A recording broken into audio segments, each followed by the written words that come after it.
A Sunday school teacher was talking to her class of young students and telling them about the story of the Good Samaritan. She told how the man was beaten, robbed, and left for dead. She described the event in such vivid detail that when she asked her class, if you saw a person lying on the side of the road, wounded and bleeding, what would you do? And one little girl said, I think I'd throw up. And you know, this is too true. Many of us do not respond well to a horrifying situation. It's just overwhelming. In New York City, a mailman was shot by a sniper, but was ordered to leave the building because he was bleeding on the floor. In Oklahoma City, a woman went into labor unexpectedly on a city sidewalk. Bystanders just ignored her. A taxi cab driver saw her, turned the car around, and went the other way.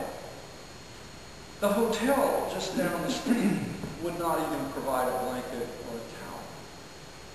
In Dayton, Ohio, a dozen people saw a woman drive her car into the river, and they watched indifferently. They watched as she climbed out the car window and stood on the roof and screamed that she couldn't swim, she couldn't swim, she couldn't swim. She drowned. All of us, I think, face moments when we cannot seem to act. Sometimes it's simply apathy. We're just not adequately moved to act. But other times we're overwhelmed by circumstances and we cannot act. And that's called shock. It's just our system's overloaded. And so you have to think about, what is it? What is it? On the day an expert in the law stands up to ask Jesus a question, Teacher, he says, what must I do to inherit eternal life? Well, what is written in the law? Jesus responds, how do you read it? And the expert in the law responds with the Shema.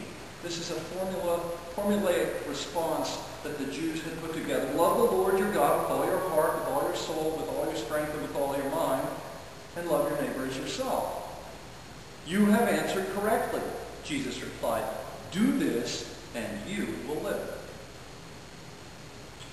And being an attorney, he says, well, just who is my neighbor? He's trying to justify himself, narrow it down to give me the formula. Give me the formula so I know what to do. And Jesus proceeds to tell him a parable, the parable of the Good Samaritan.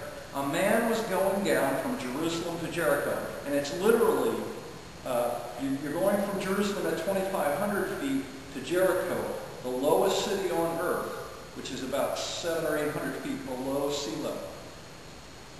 And it's only 12 miles.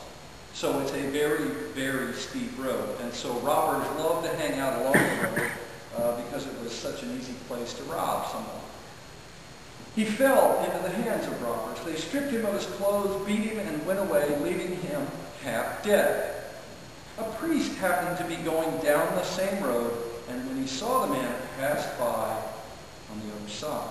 A Levite, when he came to the place and saw him, pass by on the other side. But then a Samaritan came where the man was, and when he saw him, he took pity on him.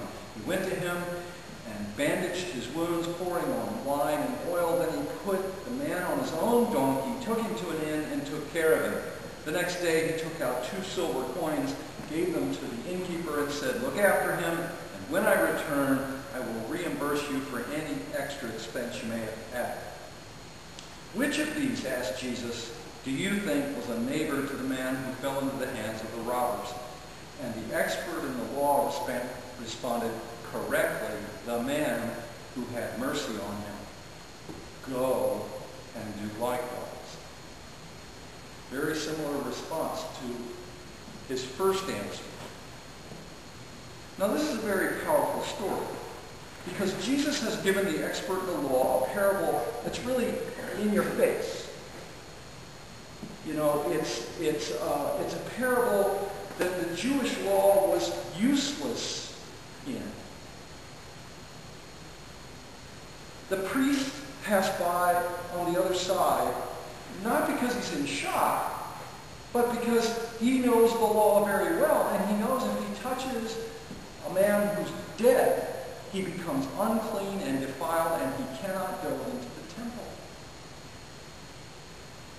He can't do his job.